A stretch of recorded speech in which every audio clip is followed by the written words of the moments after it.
परमाणु की संरचना, स्ट्रक्चर ऑफ द एटम। हम अध्याय 3 में पढ़ चुके हैं कि पदार्थ परमाणुओं और अणुओं से मिलकर बने हैं। विभिन्न प्रकार के पदार्थ का अस्तित्व उन परमाणुओं के कारण होता है जिनसे वे बने हैं।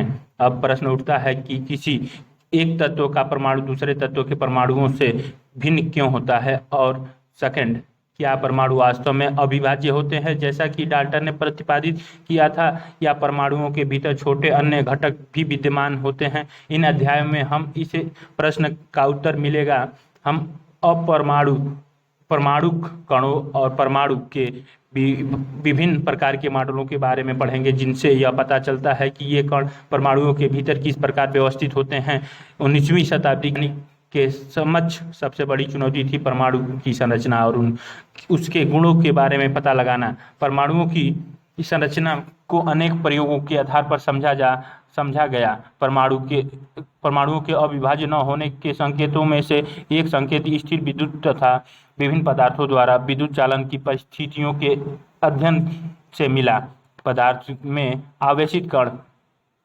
में आवेशित कणों की प्रकृति को जानने के लिए आइए हम निम्न प्रकार की क्रियाकलाप करते हैं। क्रियाकलाप 4.1 ए, सूखे बालों पर कंघी कीजिए। क्या कंघी कागज के छोटे छोटे टुकड़ों को आकर्षित करती है? बी, कांच की छड़ को सिल्क के कपड़े पर रगड़िए और इस छड़ को हवा से भरे गुब्बारे के पास लाइए। क्या होता है, ध्यान से देखिए। इन क्रियाकलापों से हमें क्या निष्कर्ष निकल सकते हैं कि दो वस्तुओं को आपस में रगड़ने से उनमें विद्युत आवेश आ जाता है। यह आवेश कहाँ से आता है? इसका उत्तर तब मिला जब यह पता चला कि परमाणु विभाज्य है और आवेशित कणों से बना है। परमाणु में उपस्थित आवेशित कणों का पता लगाने में कई वैज्ञानिकों ने योगदान दिया। 19वीं शताब्दी तक यह जान लिया गया था कि परमाणु साधारण और अविभाज्य कण नहीं है, बल्कि इसमें कम से कम एक अपरमाणु कण इलेक्ट्रॉन विद्यमान होता है। इसका पता जे थॉमसन ने लगाया था। इलेक्ट्रॉन के संबंध में जानकारी प्राप्त होने के पहले ई गोल्डस्टीन ने 1886 में एक नए विकिरण की खोज की, जिसे उन्होंने केनाल रे का नाम दिया। ये किरण धन आवेशित विकिरण थी, जिसके द्वारा अंततः दूसरे अपरमाणु कणों की खोज हुई। इन कणों का आवेश इलेक्ट्रॉन के आवेश के बराबर किंतु विपरीत था। इनका द्रव्यमान इलेक्ट्रॉनों की अपेक्षा लगभग 2000 गुना अधिक होता है। उनको प्रोटॉन नाम दिया गया। सामान्यतः इलेक्ट्रॉन में E- के द्वारा और प्रोटॉन को P+ के द्वारा दर्शाया जाता है। प्रोटॉन का द्रव्यमान 1 इकाई और इसका आवेश +1 लिया जाता है। इलेक्ट्रॉन का द्रव्यमान नगण्य है और आवेश -1 माना जाता है। ऐसा माना गया कि परमाणु प्रोटॉन और इलेक्ट्रॉनों से बने हैं जो परस्पर आवेशों को संतुलित करते हैं।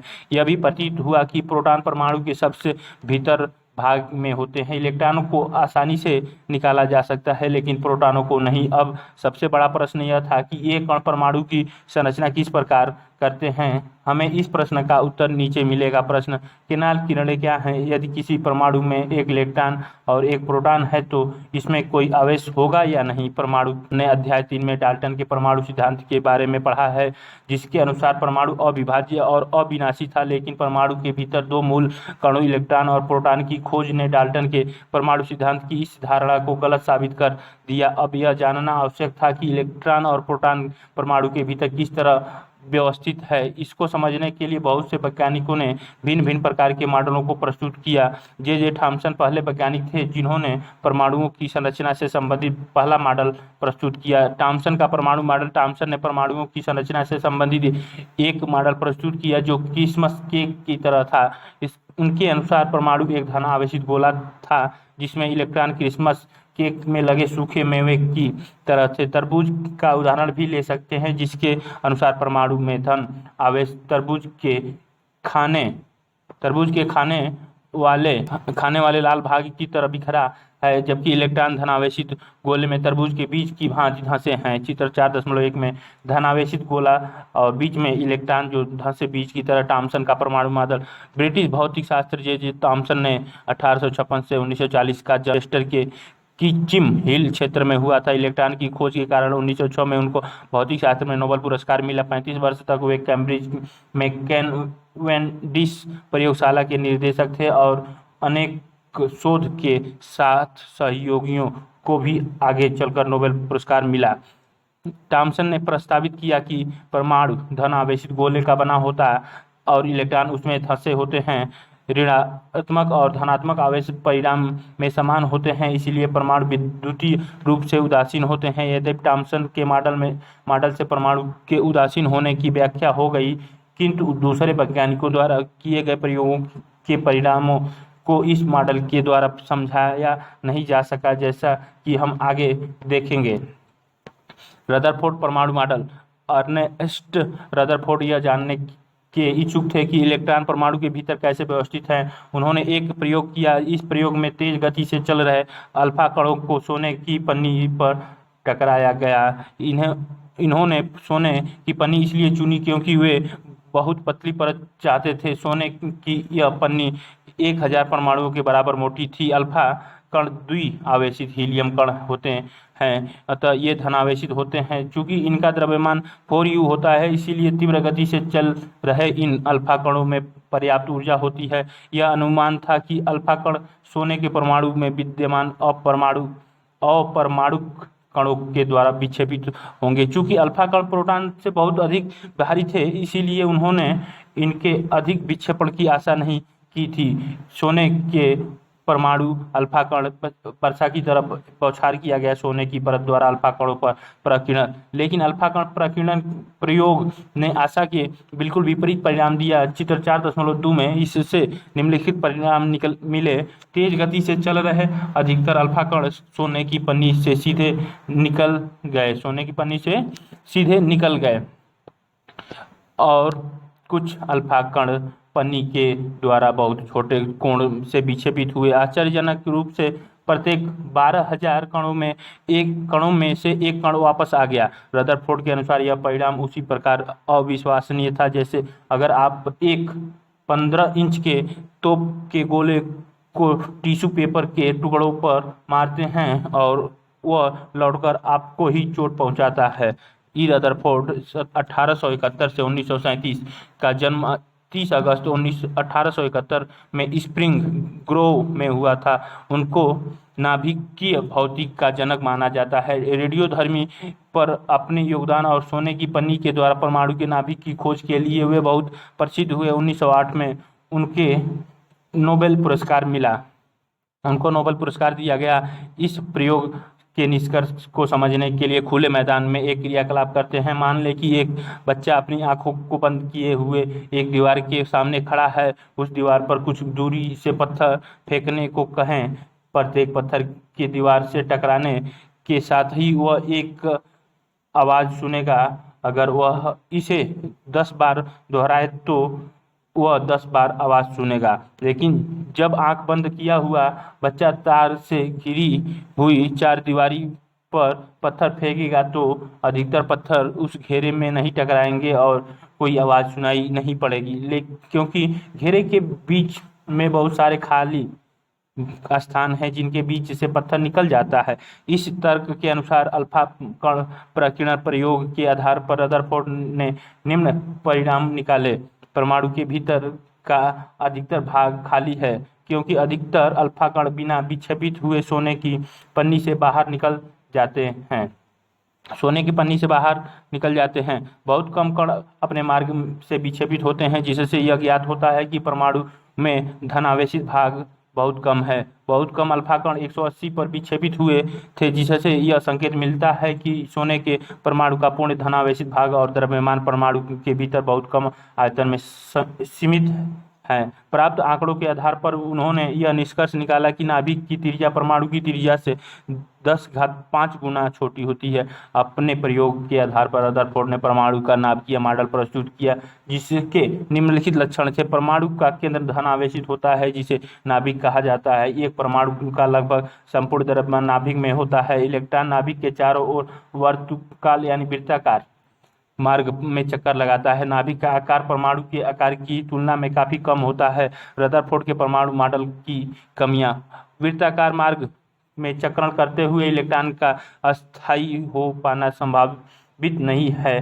कोई भी आवेशित कण गोलाकार कक्ष में त्वरित होगा, त्वरण के दौरान अवशेषित कणों से ऊर्जा का विकिरण होगा। इस प्रकार अस्थायी कक्ष में घूमता हुआ इलेक्ट्रॉन अपनी ऊर्जा विकिरित करेगा और नाभिक से टकरा जाएगा। अगर ऐसा होता तो परमाणु अस्थिर होता, जबकि हम जानते हैं कि परमाणु अस्थायी होते हैं। बोर का परमाणविक मॉडल रदरफोर्ड के मॉडल पर उठी आपत्तियों को दूर करने के लिए नील्स बोर ने परमाणु मॉडल की संरचना के बारे में निम्नलिखित। पहला, इलेक्ट्रॉन केवल कुछ ही निश्चित कक्षाओं में ही चक्कर लगा सकते हैं, जिन्हें इलेक्ट्रॉनों की विविक्त कक्षा कहते हैं। जब इलेक्ट्रॉन इस विविक्त कक्षा में चक्कर लगाते हैं तो उनकी ऊर्जा का विकिरण नहीं होता। नील्स बोर 1885 से 1962 का जन्म 7 अक्टूबर 1885 में कोपेनहेगन में हुआ था। 1916 में कोपेनहेग विश्वविद्यालय में उनको भौतिक शास्त्र का प्रोफेसर नियुक्त किया गया। 1922 में उनको परमाणु की संरचना पर अपने योगदान के लिए नोबेल पुरस्कार मिला। प्रोफेसर बोर के विविध लेखों पर आधारित 3 पुस्तकें प्रकाशित हुई, the theory of the spectra and atomic constitutions, atomic theory और द डिस्क्रिप्शन ऑफ नेचर। इन कक्षाओं या कोषों को ऊर्जा स्तर कहते हैं। चित्र 4.3 में एक परमाणु के ऊर्जा स्तर को दिखाया गया है। कक्षा नाभिक के बाद कक्षा के n=1 के लिए, कक्ष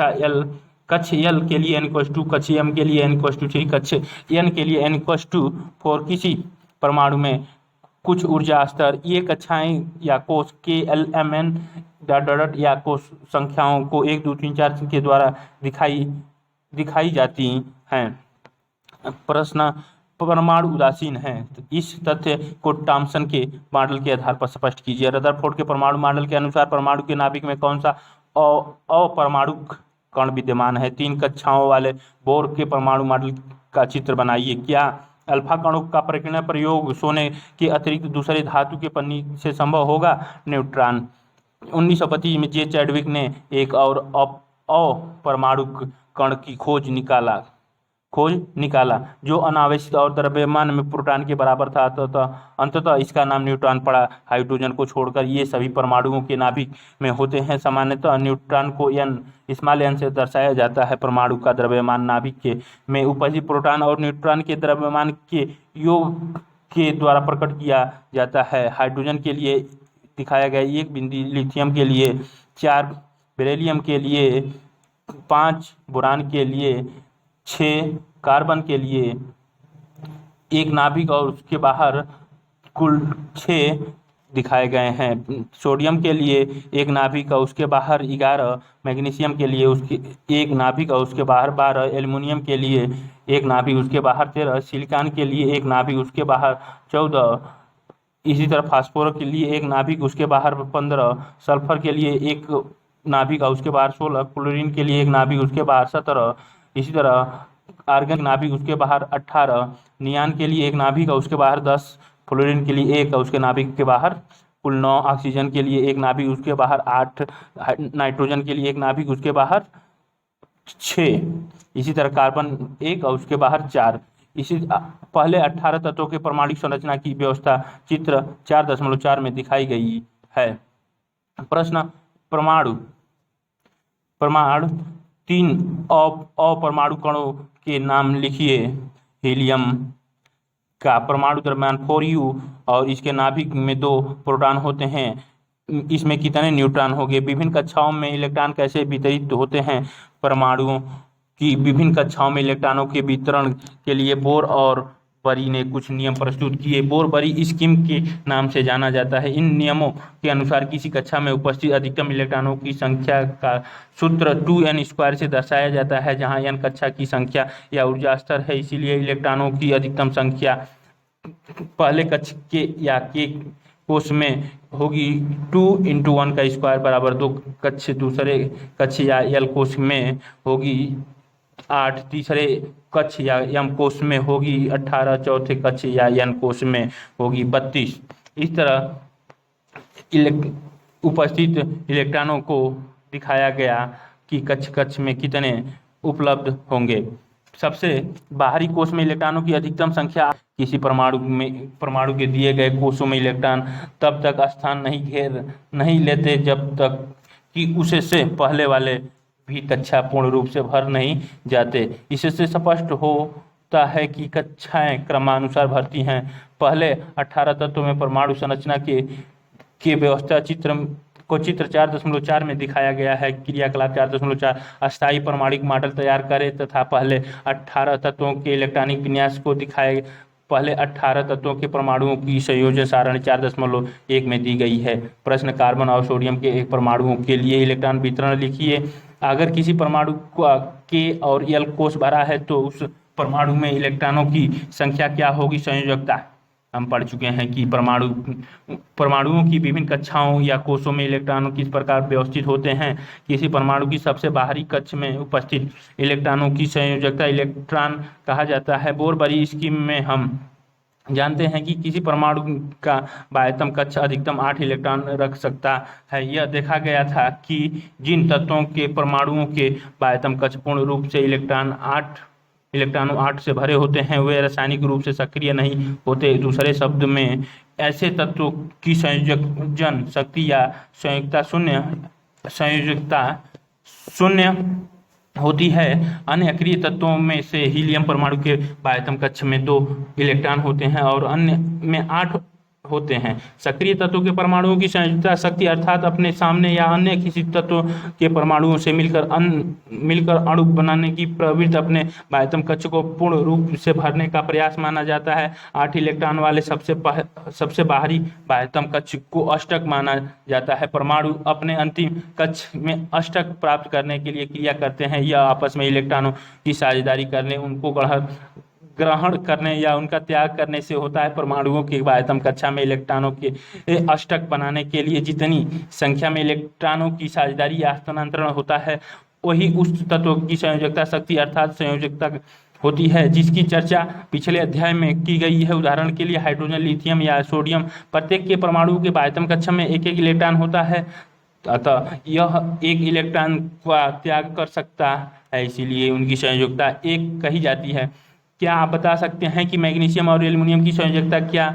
यह क्रमशः 2 और 3 है, क्योंकि मैग्नीशियम के बाह्यतम कक्षा में 2 तथा एल्युमिनियम के 3 इलेक्ट्रॉन होते हैं। यदि किसी परमाणु के बाह्यतम कक्षा में इलेक्ट्रॉनों की संख्या उसकी क्षमता के अनुसार लगभग पूरी है तो संयोजकता एक अन्य प्रकार से प्राप्त की जा सकती है। उदाहरण के लिए फ्लोरीन परमाणु के बाह्यतम कक्ष में 7 इलेक्ट्रॉन होते हैं और इसकी संयोजकता 7 हो सकती है, किंतु बाह्यतम कक्षा में अष्टक बनाने के लिए फ्लोरीन के लिए 7 इलेक्ट्रॉनों का त्याग करने की अपेक्षा 1 इलेक्ट्रॉन ग्रहण यानी प्राप्त करने अधिक आसान है। अतः इसकी संयोजकता कुछ तत्वों के विभिन्न शैलों में इलेक्ट्रॉनों के वितरण के साथ पहले 18 तत्वों के परमाणु की संयोजकता दी गई है। तत्व का नाम, प्रत्येक परमाणु संख्या, प्रोटॉनों की संख्या, न्यूट्रॉनों की संख्या, इलेक्ट्रॉनों की संख्या, इलेक्ट्रॉनों का वितरण के LM में संयोजकता। हाइड्रोजन की संयोजकता 1 होती है, परमाणु क्रमांक भी 1 होता है, प्रोटॉनों की संख्या 1 होती है। हीलियम के लिए 2, इसकी संयोजकता 0 होती है। लिथियम के लिए इसका परमाणु क्रमांक 3 Li, इसकी संयोजकता 1 होती है। बेरिलियम की संयोजकता 2 होती है, परमाणु क्रमांक 4 होता है, प्रोटॉनों की संख्या 4 भी होती है, न्यूट्रॉनों की संख्या 5 होता है तथा इलेक्ट्रॉनों की संख्या 4 होती है। K में 2, L में 2 इलेक्ट्रॉन भरे जाते हैं। बोरान के लिए 5 परमाणु क्रमांक B होता है, 5 प्रोटॉन भी होते हैं, 6 न्यूट्रॉन और 5 इलेक्ट्रॉन होते हैं। 2 K में 3 L में भरे जाते हैं, 3 संयोजकता होती है। कार्बन के लिए 6 इलेक्ट्रॉन, 6 प्रोटॉन, 6 न्यूट्रॉन तथा 2 K में 4 L में भरे जाते हैं, 4 इसकी संयोजकता होती है। नाइट्रोजन का परमाणु क्रमांक 7 होता है और 7 प्रोटॉन होते हैं, 7 इलेक्ट्रॉन होते हैं, 7 न्यूट्रॉन और 7 इसके बाह्यतम कक्ष में 2 और 5 भरे जाते हैं।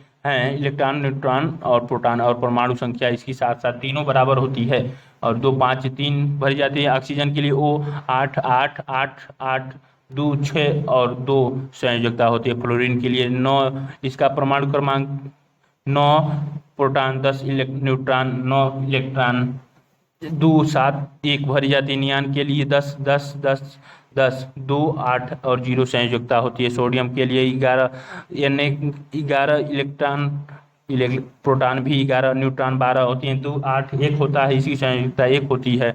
मैग्नीशियम का 12, 12, 12, 12 12 तीनों होते हैं, 2 8 2 इसकी संयोजकता 2 होती है। एल्युमिनियम के लिए Al इसकी परमाणु क्रमांक 13, प्रोटॉनों की संख्या 13, इन न्यूट्रॉनों की संख्या 14, इलेक्ट्रॉन 13, 2 8 3 और संयोजकता 3 होती है। सिलिकॉन के लिए Si इसकी परमाणु क्रमांक 14, 14 इसका प्रोटॉन न्यूट्रॉन भी 14, इलेक्ट्रॉन भी 14, 2 8 और 4 विन्यास होता है, 4 इसकी संयोजकता होती है। फास्फोरस P का 15, 15 प्रोटॉन, 15 परमाणु क्रमांक, 16 न्यूट्रॉन, 15 इलेक्ट्रॉन, 2 8 5 भरे जाते हैं, इसकी संयोजकता 3 और 5 दोनों हो सकती है। सल्फर के लिए यह 16 इसका परमाणु क्रमांक, 16 इलेक्ट्रॉन, 16 प्रोटॉन, 16 न्यूट्रॉन, 2 8 6 2 संयोजकता होती है। क्लोरीन के लिए Cl 17 प्रोटॉन होते हैं, 18 न्यूट्रॉन, 17 इलेक्ट्रॉन, 2 8 7 एक संयोजकता होती है। आर्गन के लिए Ar 18 इसमें प्रोटॉन होते हैं, 22 न्यूट्रॉन होते हैं, 18 इलेक्ट्रॉन होते हैं, 2 8 8 0 संयोजकता होती हैं। अष्टक 8 में से 7 घटा की जाती है और इस तरह फ्लोरीन की संयोजकता 1 है। ऑक्सीजन की संयोजकता का परिकलन भी इसी प्रकार किया जा सकता है। इस परिकलन से ऑक्सीजन की संयोजकता कितनी होगी, अतः प्रत्येक तत्व के परमाणु की एक निश्चित संयोजन शक्ति होती है, जिसे संयोजकता कहते हैं। पहले 18 तत्वों की संयोजकता सारणी 4.1 के अंतिम स्तंभ में दी गई है। प्रश्न, क्लोरीन, सल्फर और मैग्नीशियम की परमाणु संख्या से आप इनकी संयोजकता कैसे प्राप्त करेंगे? परमाणु संख्या तथा द्रव्यमान संख्या। परमाणु संख्या, हम जानते हैं कि परमाणु के नाभिक में प्रोटॉन विद्यमान होते हैं, पर एक परमाणु में उपस्थित प्रोटॉनों की संख्या उस परमाणु की संख्या बताती है। इसे Z से दर्शाया जाता है। किसी तत्व के सभी अणुओं की परमाणु संख्या Z समान होती है। वास्तव में तत्वों को उनके परमाणु में विद्यमान प्रोटॉनों की संख्या से परिभाषित किया जाता है। हाइड्रोजन के लिए Z का मान 1 होता है, क्योंकि हाइड्रोजन परमाणु के नाभिक में केवल एक प्रोटॉन होता है। इसी प्रकार कार्बन के लिए Z का मान 6 होता है। इसी प्रकार एक परमाणु के नाभिक में उपस्थित प्रोटॉनों की कुल संख्या को परमाणु संख्या कहते हैं। द्रव्यमान संख्या, एक परमाणु के अपरमाणुक अणु या कण के अध्ययन के बाद हम इस निष्कर्ष पर पहुंच सकते हैं कि व्यवहारिक रूप में परमाणु एक द्रव्यमान उसमें विद्यमान प्रोटॉनों और न्यूट्रॉनों के द्रव्यमान के कारण होता है। ये परमाणु के नाभिक में विद्यमान होते हैं, इसीलिए इन्हें न्यूक्लियन भी कहते हैं। परमाणु का लगभग संपूर्ण द्रव्यमान उसके नाभिक में होता है। उदाहरण के लिए कार्बन का द्रव्यमान 12U है, क्योंकि इसमें 6 प्रोटॉन और 6 न्यूट्रॉन होते हैं। 6U + 6U = 12। इसी प्रकार एल्युमिनियम का द्रव्यमान 27U होता है, जिसमें 13 प्रोटॉन और 14 न्यूट्रॉन है। इसी एक परमाणु के नाभिक में उपस्थित प्रोटॉन और न्यूट्रॉनों की कुल संख्या के योग को द्रव्यमान संख्या कहा जाता है। किसी परमाणु को दर्शाने के लिए परमाणु संख्या, द्रव्यमान संख्या और तत्वों का प्रतीक इस प्रकार से लिखा जा सकता है। द्रव्यमान संख्या, तत्वों का प्रतीक, परमाणु संख्या नीचे। द्रव्यमान संख्या सर के ऊपर हमेशा होता है और परमाणु संख्या पैर के नीचे होती है। प्रश्न, किसी संख्या भी 8 है तब परमाणु का परमाणु संख्या क्या होगा? परमाणु का आवेश क्या होगा? सारणी 8.1 की सहायता से ऑक्सीजन और सल्फर परमाणु की द्रव्यमान संख्या ज्ञात कीजिए। समस्थानिक, प्राकृतिक में कुछ तत्वों के परमाणुओं की पहचान की गई जिनकी परमाणु संख्या समान लेकिन द्रव्यमान संख्या अलग अलग होती है। उदाहरण के लिए हाइड्रोजन परमाणु को लें, इसके 3 परमाणु स्पीशीज होते हैं, प्रोटियम 1H1, ड्यूटेरियम 1H2 या D, टाइटेनियम 1H3 या T। प्रत्येक की परमाणु संख्या समान है, लेकिन द्रव्यमान संख्या क्रमशः 1 2 और 3 है। इस तरह के अन्य उदाहरण हैं।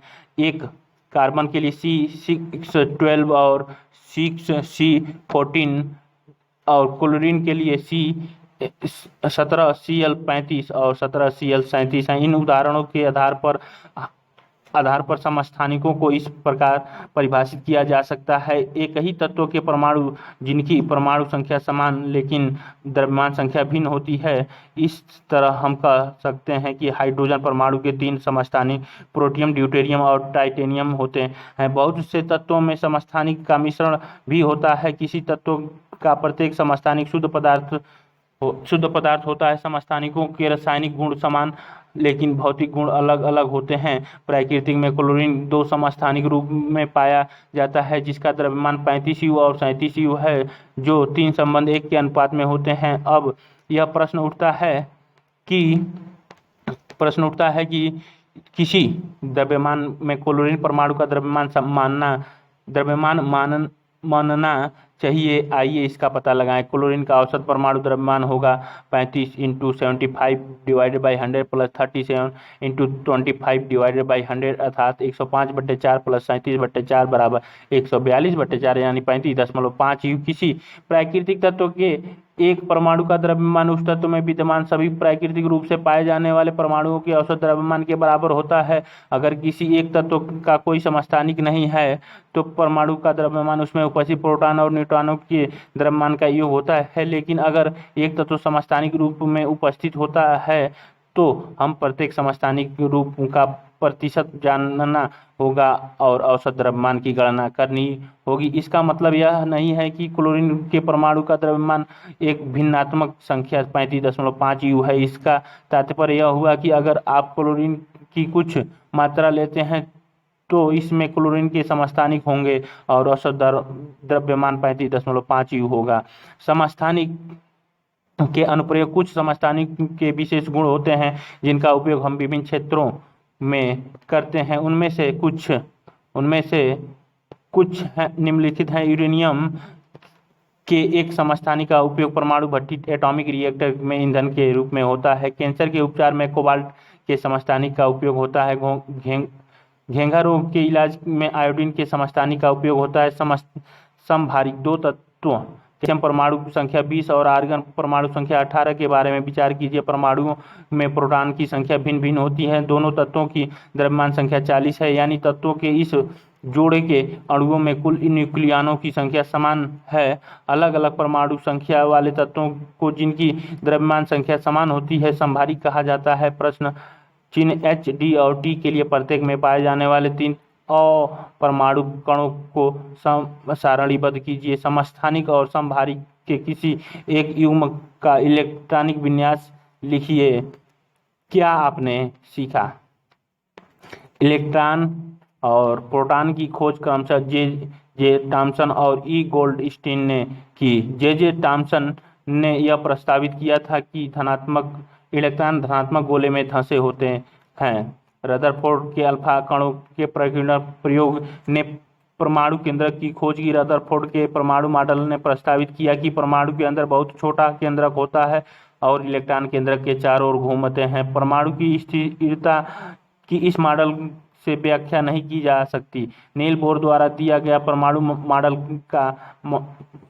का मॉडल अधिक सफल था। उन्होंने प्रस्तावित किया कि इलेक्ट्रॉन केंद्र के चारों ओर निश्चित ऊर्जा के साथ अलग अलग कक्षाओं में वितरित है। अगर परमाणु की सबसे बाहरी कक्षाएं भर जाती हैं तो परमाणु स्थिर होगा और कम क्रियाशील होगा। जे चाडविक ने परमाणु के अंदर न्यूट्रॉन की उपस्थिति को खोजा। इस प्रकार परमाणु के 3 अपरमाणु कण हैं, इलेक्ट्रॉन, प्रोटॉन और न्यूट्रॉन। इलेक्ट्रॉन ऋण आवेशित होते हैं, प्रोटॉन धनावेशित होते हैं और न्यूट्रॉन अनावेशित होते हैं। इलेक्ट्रॉन का द्रव्यमान हाइड्रोजन के द्रव्यमान परमाणु के द्रव्यमान के 1/2000 गुना होता है। प्रोटॉन और न्यूट्रॉन में प्रत्येक का द्रव्यमान 1 इकाई लिया जाता है। परमाणु के कक्षा में KLMN नाम दिया गया है। संयोजकता परमाणु की संयोजकता शक्ति है। एक तत्व की परमाणु संख्या केंद्र में विद्यमान प्रोटॉनों की संख्या के बराबर होती है। परमाणु की द्रव्यमान संख्या केंद्रक में विद्यमान न्यूक्लियनों की संख्या के बराबर होती है। समस्थानिक एक ही तत्व के परमाणु हैं जिनका द्रव्यमान संख्या भिन्न भिन्न हो। समभारिक वे परमाणु जिनका द्रव्यमान संख्या समान हो लेकिन परमाणु संख्या भिन्न होती है। तत्व को उनके प्रोटॉनों की संख्या के आधार पर परिभाषित किया जा सकता है। अभ्यास प्रश्न दिए गए हैं, कई प्रश्न दिए गए हैं, कुछ और भी प्रश्न दिए गए, पूरे सॉल्यूशन कर सकते हैं।